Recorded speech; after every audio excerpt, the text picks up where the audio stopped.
3.625, that's a 1.3% credit towards closing costs. Now, I really want you to wrap your brain around this for a while, because if you have somebody that is really tight on cash and needs some help, but they can't get it from the sellers, this is a way to get a credit to pay for closing costs. In this point, let's just say it's a $400,000 loan. You'd be getting a credit of close to $5,000 towards paying closing costs at a rate of 3.625. So the way it works, if it's at 100, there's no cost or credit associated with that rate, just normal fees apply.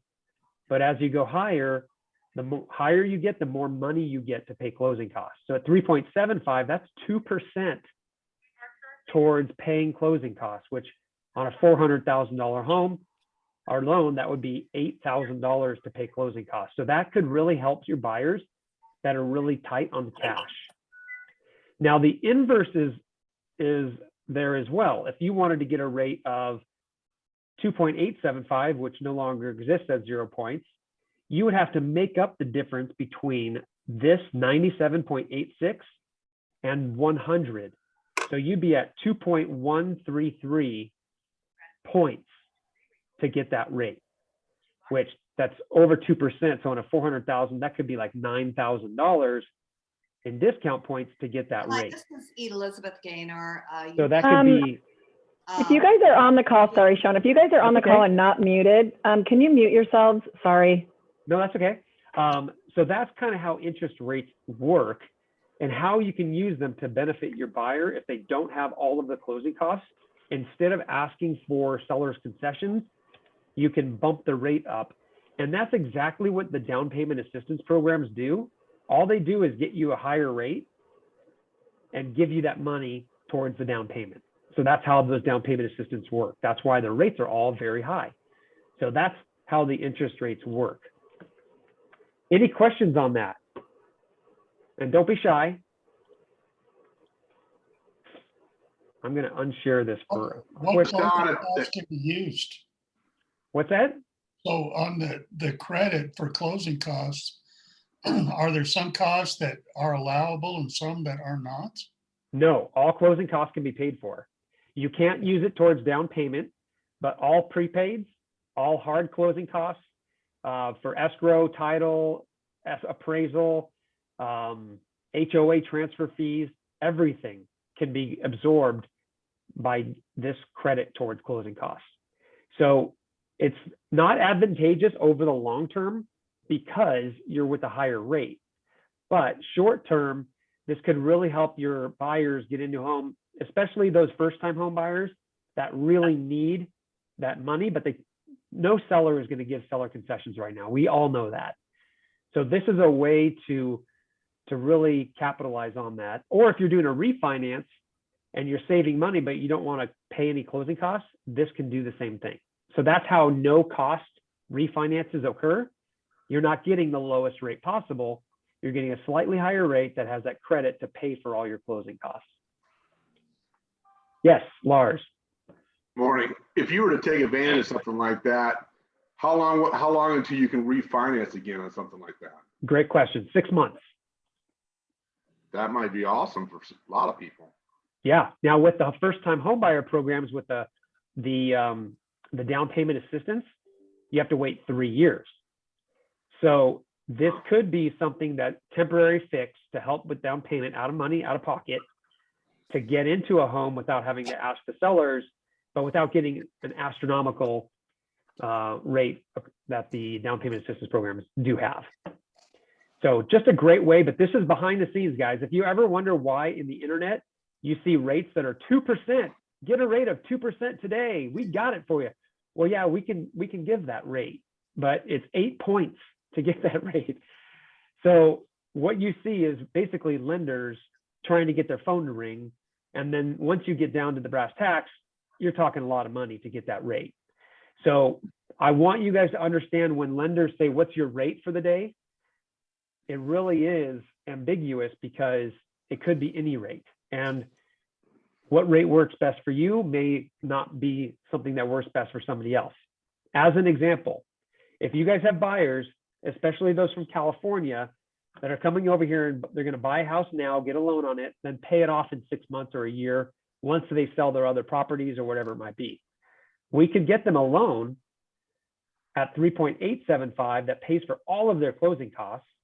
That may only be $400 a month more in payment. So let's do the math. If they have 6 months at $400 more, that's $2,400 more because of the higher rate, but they're getting $8,000. That's a net benefit of 30 some, over $3,000. Actually, where's my math today?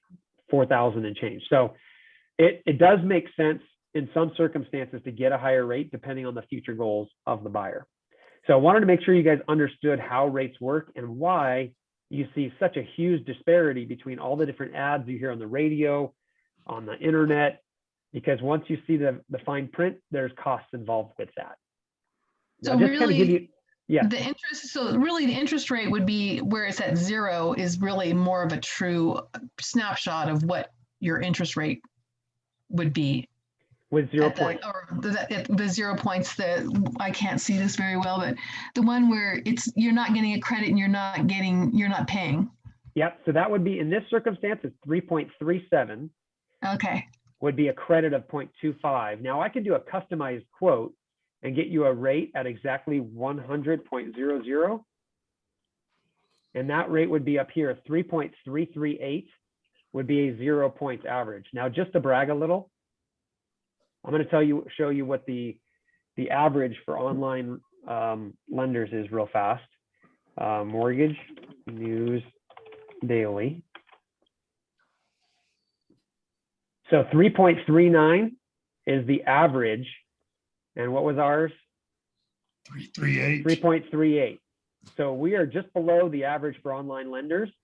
For a mortgage company, that's a direct lender, that's not a online company, that's actually quite aggressive. So if you look at others, I'm not going to name any names, but companies that rhyme with airway or IP, you'll notice that they're about a quarter higher than what this daily market mortgage survey is. So we are on the lower end. So that's just because our company's been around for 40 years and we've got a CEO that really has a sharp pencil. So that's how interest rates work. And I want to make sure you guys understand that so that you can get creative with buyers in case they need extra money for closing costs. Because right now, first-time home buyers are really getting hurt because they can't ask the sellers. We all know how that is. Any Well, that questions? eliminates the objection, hey, we don't have enough money to buy right now. Yeah, I mean, as long as they have the down payment of 3% for conventional or 3.5%, then they can buy because we can absorb the closing costs in the rate. Now that's one way of doing it. That is alternative from the down payment assistance. So I want to just make sure you guys understood how that worked. So as we see this drain on rates, they keep going down. We're going to see these levels right here that are kind of nice to take a break, because when they get worse every day, it's kind of frustrating for borrowers. But we actually had a right pricing for the better today once we pushed through here. So that's always a good sign. Now, I also wanted to spend some time, and I'll be real brief on this, to kind of go over the different types of mortgage companies that are out there to really help you understand. And I'm going to take this off for now. Hold on one second. Stop share. All right. I'm going to kind of show you, just be candid with you as far as the different mortgage companies that are out there.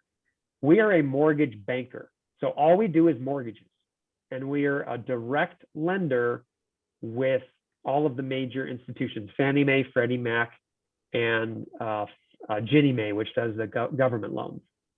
What it means to be direct is we go directly, their guidelines are here, here's us, we connect in the middle, and there's no other middleman involved. There's things called overlays that a lot of mortgage companies have. Some of those overlays are, they don't do mobile homes. Well, FHA allows mobile homes, and so does VA, and so does conventional. So the fact that they don't do them means there's an overlay, there's a gap of rules in between that block you from being a direct lender. There's a lot of lenders that have many layers between them, between the lender and the delivery to Fannie Mae and Freddie Mac or Ginnie Mae, which is where all conventional and FHA and VA loans go. The more layers are there, the more loans they cannot do. So as an example, there's a rumor out there that FHA's limit is 580 credit score. FHA actually doesn't have a limit on credit. There's no FHA rule in their guidelines for minimum credit score. So lenders create their own based on risk. So mortgage bankers that are direct lenders like us don't have those rules. So we have the most aggressive platform. Now, there's mortgage brokers who don't have all of the underwriting program. They don't have the underwriters. They don't have processors. They don't have funders. They don't have that whole engine like a mortgage company like us has, where everything's in-house. Mortgage brokers, all they do is originate the loan and ship it off to different brokers that are out there. And each of those brokers has different guidelines. So they have to try to manage all of the different overlays and guidelines between all of the different mortgage wholesalers that they send the loans to. Now, this could be good, this could be bad. It could be good because, well, you may be able to find a little niche product out there on some lender that has, that allows non-warrantable condos. So we actually have both. Everything's in-house and we do it as a mortgage banker, but we do have the option of brokering loans as well. But a true broker doesn't have any of the control with having everything internal. They ship it off to be done elsewhere. That can be a little frustrating sometimes because lenders can't control the turn times of that wholesale lender that they send it to. And then there's banks. Banks don't do mortgages to get business. I'm sorry, they don't do mortgages to do mortgages. They do mortgages to get business, to get deposits, to get credit card issuers. So they are much more strict on their overlays that they have between Fannie and Freddie. So they don't allow any FHA under 620. A lot of times if they require less than 20% down, they have caps to 680 on credit score. So they're much more strict because they want the best of the best. They just want the creme de la creme because they don't want to get a customer that they can't get really high performing credit lines, credit cards. They want a lot of money in their deposits. So they keep it very strict. That's why it's a lot harder to get loans done at banks than a direct lender would be. So that's how banks work. They really don't, they're not super aggressive on mortgage platforms. And they're not licensed loan officers. They're just registered with the government. So they don't go through all the scrutiny and all of the training that a loan officer, a licensed loan officer would have. So they fall under that FDIC umbrella. And then there's credit unions. Credit unions are typically institutional banks that are FDIC insured, but they have a very personal touch because they're smaller. Well, 9 times out of 10, they will set up a relationship with a wholesale mortgage company or a retail mortgage company to do their loans for them. And they do it under a DBA for that credit union, or credit unions broker them out. So when they think they're getting the credit union's loan, they're actually getting somebody else outside of that they're brokering to. So that can lose some of that control as well. So that's an overview of kind of the different mortgage platforms that are out there. So that if you ever get a pre-qualification with somebody from a credit union, you can know that a lot of times that's a brokered deal, or they don't have the full internal underwrite. Some do, but the very rare ones do. So I just want to make sure you guys understood all the different mortgage companies and how they worked. That's such good information. Thank you, Sean. This is so far, you just rock it every Monday. Well, I'm glad you guys think so. It's hard to bring up topics sometimes. I sit there going, what am I going to talk about today?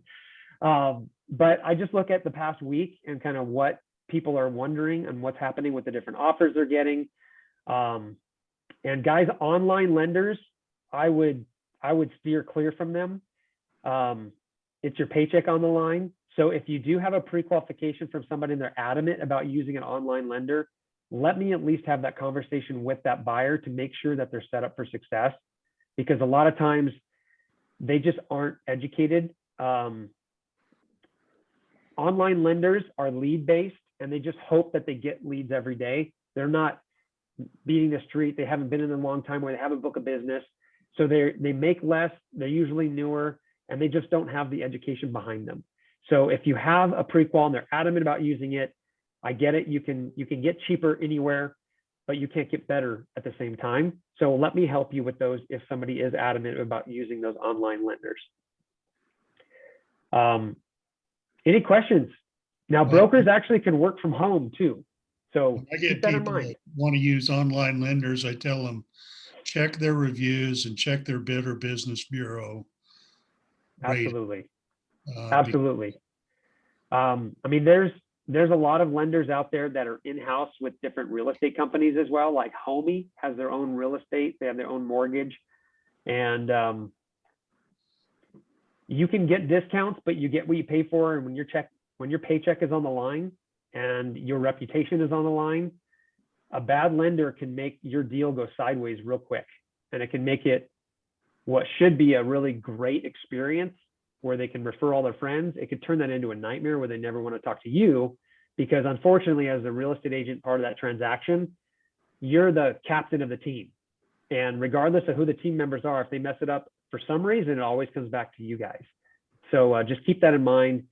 And if you ever need help on managing the people that are part of the team, as far as the lenders, to make sure that they know what they're doing, I'm happy to jump in and help any way I can. there could be a saying, if you're only willing to pay peanuts, expect monkeys to show up. Yeah, a lot of times that is the case. I mean, if That is great. it's that is pretty funny, but it is true. I mean, you get what you pay for, but in reality, the mortgage platform that I have compared to others platforms, we all do somewhat similar. I'm a lot more aggressive on what we can do as far as a direct mortgage lender, but the rates aren't too different. I mean, if you were to look up 10 different lenders today and see what the rates are, for somebody to use somebody out of state online, we can get very, very close. So, and again, there are some people that work for $10 an hour or $15 an hour as a loan officer, and they do 50 transactions a month. They'll get it done, but the communication can be terrible.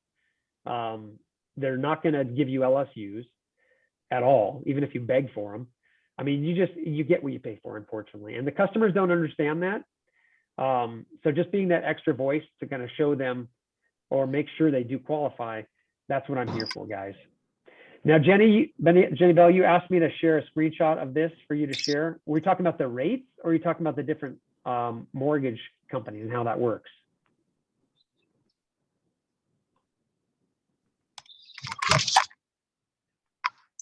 Oh, the rates. Okay. I can give you a quick screenshot and then share that with you guys. And so you can kind of see, because no lenders really say that. They just say, yeah, our rate today is this with no points. And they don't really understand there's differences. And nobody describes it to their customers either. So I will screenshot and send that to everybody so you guys can see how that works. See, I didn't realize there was that much flexibility. I Yeah. mean, there's today's rates at 0 points, 1 point, 2 point. I mean, I understand that, but I didn't realize there was that much. The flexibility is the best word I can come up with. Yeah, and nobody really understands that. So what I do with every buyer, and I'll show you an example of it. I go through what's called a total cost analysis, and I'll bring this up for you real quick just so you can see what makes me different than a lot of other people as well. But here's the breakdown of the rates. I'm going to go open what I call the mortgage coach. And some of you have seen this because you've done loans with me personally, but I'm just going to show you what I show my customers. So you can see kind of how I present this to people. So let's see here. Let's look at this one. Okay, so this one, here's the total cost analysis. Now this one's their credit wasn't the best, so the rates are a little higher. But what this does, it gives you 4 different rate options, and I can actually control this on the borrower's screen when they're at home, and it highlights it with them together. But I show 4 different rate options, what those payment different is for each rate. So in this case, it's $25 savings for each eighth in rate as we go higher or lower. And then what the savings is over time. And I can adjust this to be 60 months, to be 24 months. And it really shows them, does it make sense to pay points or does it not make sense? And then it shows the interest over 15 years. You know, what's your future forecast? What are you planning on doing with this home? Do you plan on keeping it forever? If that's the case, you may want to buy the rate down. But if it's not, if you're not, it doesn't make sense at all to put extra money down, because you could change this to show an analysis of 60 months and then combine and then look at the higher rate versus the lower rate. Over a 60-month period, you're only saving $557 by paying points, which in this circumstance, closing cost was $4,751 in points to get that lower rate, when in reality only saves them $557 over a 5-year period. So having the multiple rate options and showing the borrowers what their options are really does open their minds to really think about what is best for them as well. So that's what I do with every buyer, just so you guys can know how that works. I don't know if anyone's ever seen this type of a presentation before, but it's live with the borrowers on their computer. So that worked pretty good when we get because we get a lot of people in the summer that want to buy, we call them kiddie condos, student housing.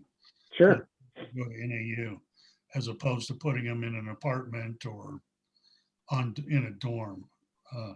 So actually this might work very well. I mean, this presentation can show them, you know, hey, you don't really, you know, I mean, if you're only going to own it for the 4 years they're going to school, you know, buying down that loan amount isn't really going to help you out that much.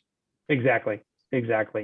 And there's also things in here as well, like there's some more complicated pieces of the puzzle. This reinvestment tool, this isn't filled out, but this is for if somebody was going to put $800,000 down on $1 million purchase. Instead of doing that, let's do a conventional loan up to the limit 548 and take that extra $300,000 and invest it. It'll show them, based on a return of 5 or 6%, what their total net worth would be after 5, 10, 15 years by keeping a bigger mortgage, but reinvesting their assets instead of putting so much down towards their purchase. So we can get very technical with the financial planning aspect of it as well. So it's a really, really good tool. That's why it's called the total cost analysis. And it's just a great way of presenting this to customers. So that's basically it in a nutshell. I'm at 30 minutes. I kind of went over, but is that Mortgage Coach software only for mortgage brokers and bankers like you? Yes. Anyone can get it, but there's a lot of pieces to it that are more mortgage related as far as the pricing of rates and whatnot. So yeah, that's usually only mortgage companies have that. So yeah, that's it. I hope you guys, if you have any questions, I'll stay on for a little while.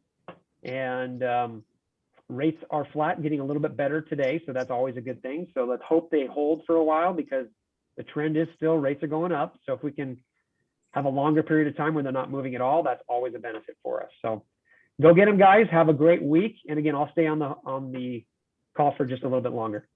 Thanks, Sean. See you You next got it, week. guys. Enjoy your day. You got it, guys. Thanks, guys.